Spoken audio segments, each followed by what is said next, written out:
Greetings, my ka-sunset moments.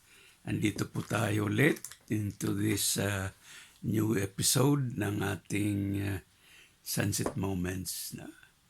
Have you tasted itong itong mga ginseng products? Ito po yung extract, no? Ito yung extract ng ginseng, na? It's a tea and it's taken from the ginseng root.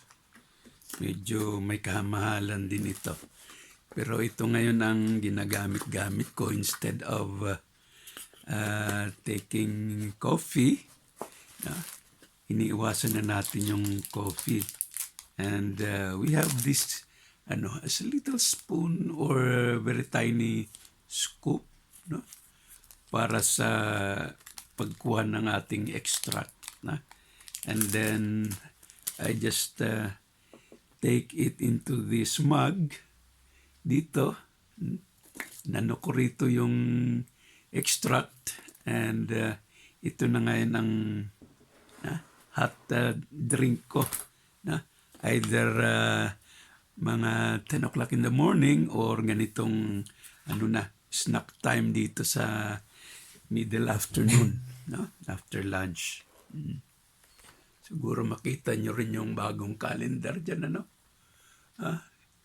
Ito yung mga kimono ng Japan, And itong usual na ginagamit nila, just like last Sunday ata yun, they have the celebration of their, yung holiday nila? Holiday nila is the day of the growing up, yung mga pagiging legal age ng mga Japanese young men and women, at their 20 years and above. Ganun ang isang nila, tradition nila rito. And they just gather dun sa isang plaza. They have a kind of parang ceremony, taking pictures. Ang iba naman, they like to proceed to some other parks or somewhere that they can have a little picnic by their own. So, yan din po ang nagawa o ginawa ng dalawang dalaga ko noon. But one is already married, blessed and married. Si Bunso naman, tapos na, pero she's still single. Andun siya sa trabaho niya. But kahapon, I was talking about yung school life ko, college days. Pero I just recall itong sa college years ko noon na medyo may isang kind of nabanggit ko si Professor Leticia Silva as my best instructor professor nung from the very elementary to college, may master degree and doctorate degree. Siya talaga ang hindi mawala-wala sa puso ko talaga yon. But talking about itong mga classmates, and I have mentioned also yung organized kong martial arts club doon sa Pangasinan State University. Meron akong isang estudyante noon na naging very close friend ko noon. Taga Binalonan, Pangasinan din siya. And then, he was a civil engineering student noon. I think fourth year, at that time, fourth year siya noon. And then, as he was one of my students before, and schoolmate na rin doon sa Pangasinan State University, Urdaneta campus, he used to invite me after our extracurricular, mga past 5 na yun past 5 o'clock, wala na yung canteen, lalabas na kami. So, instead of going directly back to my boarding house, ini-invite niya ako for a kind of lumi or parang ramen merienda. yung medyo mainit-init na may noodles and yeah, you can just have a little ano doon, spices na ikaw nagtitimpla-timpla. And it's really good, no? Lalong-lalo na when you are just you were just from no, mga sweaty exercises and mga movements maganda sa katawan. And naging almost every other afternoon na yon after our extracurricular activity na in-invite niya ako. But from there, walking distance na rin yung bahay nila eh. Kaya there was a time na in-invite niya ako doon sa bahay na rin nila. Very humble yung ano, let me call him or Ricky. Very humble si Ricky, but also very hospitable. Kaya when I tried to kumbaga pinagbigyan ko na ano rin pumunta sa kanila that I can also have a family friend, no? Well, I reached to that simple barong-barong, a small house, no? A very humble house. And andun yung father niya, mga kapatid niya, yung mother niya noon, OFW pa noon. But when his mother, I should say, his mother, Ricky's mother, came back, no? So doon na yung buong family, no? And itong si Ricky talagang ano siya, masipag ding mag-aral talaga. Slim nga siya noon eh, pati mga kapatid niya. Yung isang sister niya nasa Baguio noon and she was working, parang kasambahay ata noon. And then, ando na yung mga kapatid niya, nagkakilala-kilala kami. But I went back to my boarding house. Then the next week na naman, back to college schooling studies. Then, again, after our martial arts club, ganun na naman siya. Nag-i-invite naman siya. And since it is a chance for me, hindi naman sa ano ako ng gagatas na lang. But he's really that hospitable to offer. Kasi siya rin, gusto niya makapag ano rin, medyo mainit-init after our martial arts club. So, we join hanggang naging ano na kami. Kumbaga, magkapatid na rin ang turingan namin sa isa't isa. And when I visit again sa bahay nila, andun yung papa niya and his father is very nice cook. And I love his cooking, the dishes ng ano niya, yung mga pinakbit niya, mga dinengdeng niya. Tapos if I have a little thing, bili kami ng ano, with Ricky, bili kami ng isda ba, na magiging ano, pantapat dun sa mga vegetable, no, naging ano niya, niluto niya. And ganon, hanggang naging ano na rin na, imbis na didiretso matulog ako sa boarding house, punta muna kami sa boarding house and then doon na naman sa bahay ni Ricky until naging hindi na bisita kundi tinuring na rin nila akong kasama sa family nila. To the time na doon na rin ako pinapatulog-tulog. At mind you, wala silang bed. Andun lang sa ground, sa floor. Meron lang silang inilalapag-lapag doon na ano, na parang kahoy made of bamboo, mga bamboo slips. Then doon kami natutulog. A very, very humble house, but a very hospitable family. Yun ang family na talagang hindi ko rin talaga malimut-limutan sa buhay ko. Kasi it was there na na-experience ko yung talagang humble grassroots na family But still, yung mga anak like Ricky aaral pa rin. Yung eldest naman si Jess nag-aaral naman sa TESDA, no? Yung younger brothers niya naman nasa high school, elementary.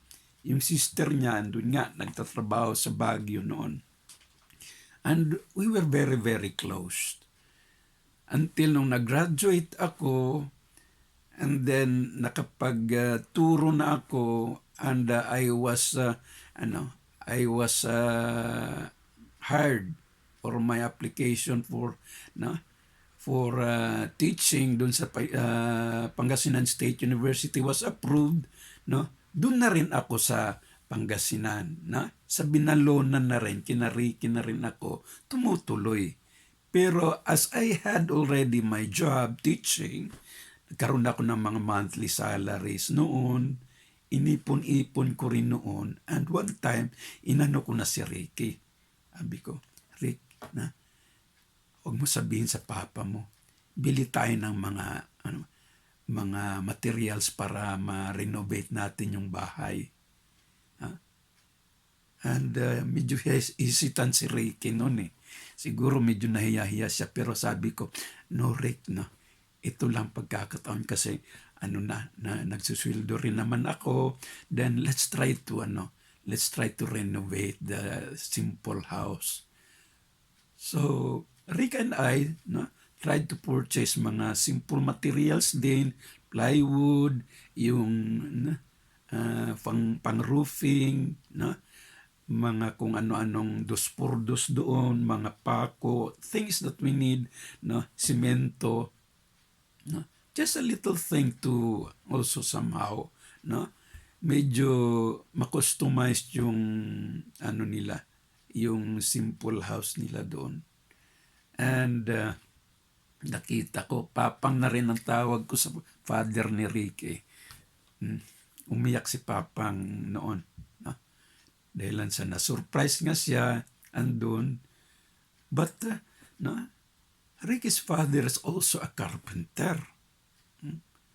Kaya siya rin na mismo ang na rin doon, ang gumawa-gawa. Plus Ricky was a civil engineering student, so nagtulong-tulungan na sila kung paano gagawin yon.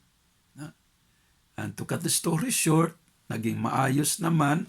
After a few days, ayos na. And then, doon na ako, boarding house. And most of the time, doon na rin ako kina Ricky.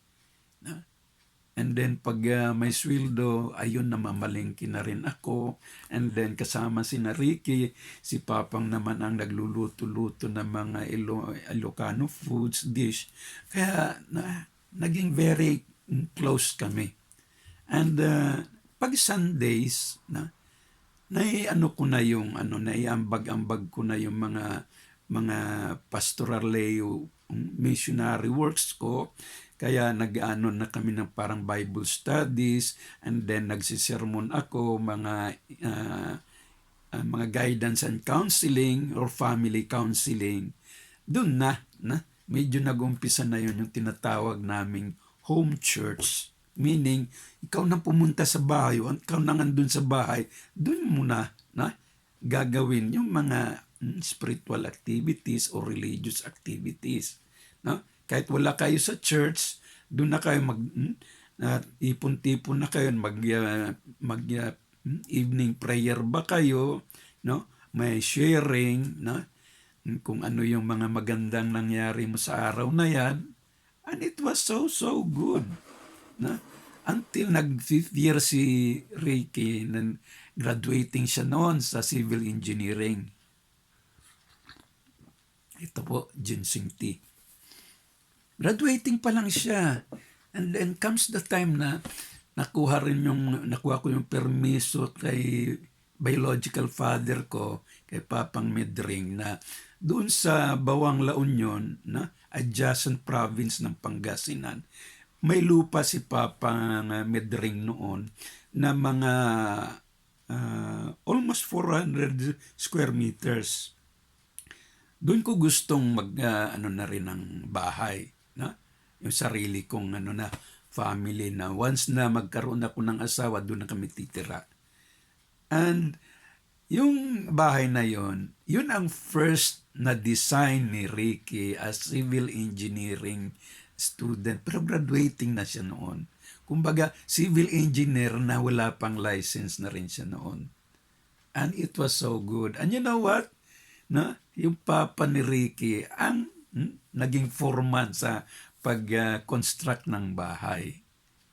Kaya very, very close kami noon talaga ni Ricky.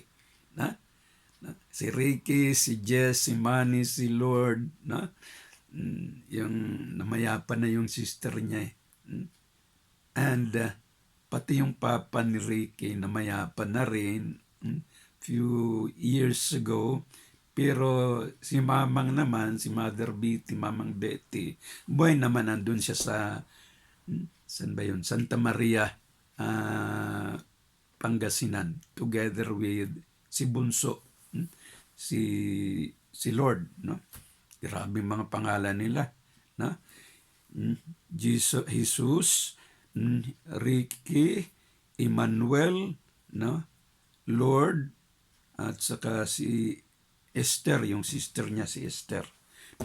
Talagang very, sila, religious ang mga pangalan nila. Biblical, I should say.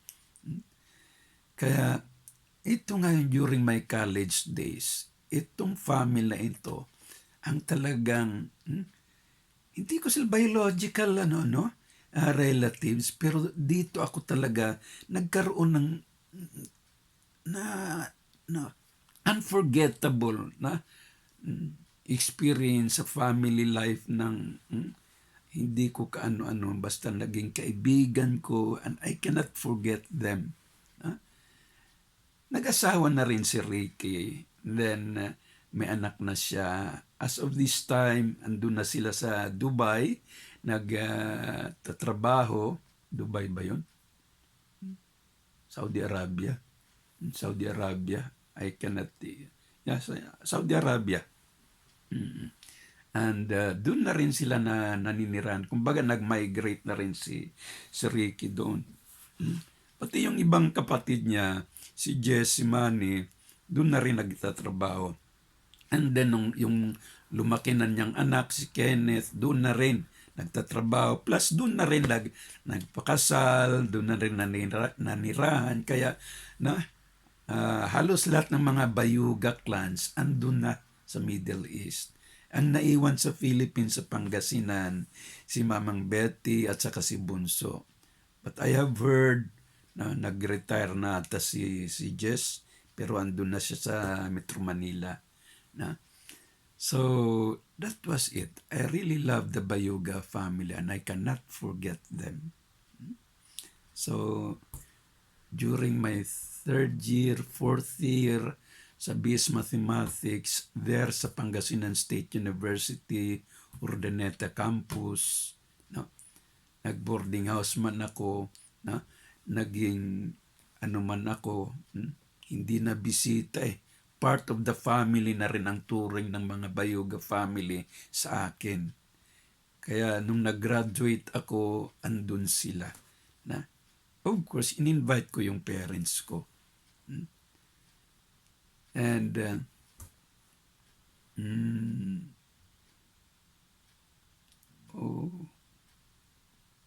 sa master's degree at saka PhD ko ata na-invite si na papang mama sa college, yung mga Bayuga family ang kasama ko noon. Nung nag-graduate ako, if I remember it right. Okay, and then, nung nag-civil service examination ako, doon ako nakabase pa rin sa bahay ni Ricky.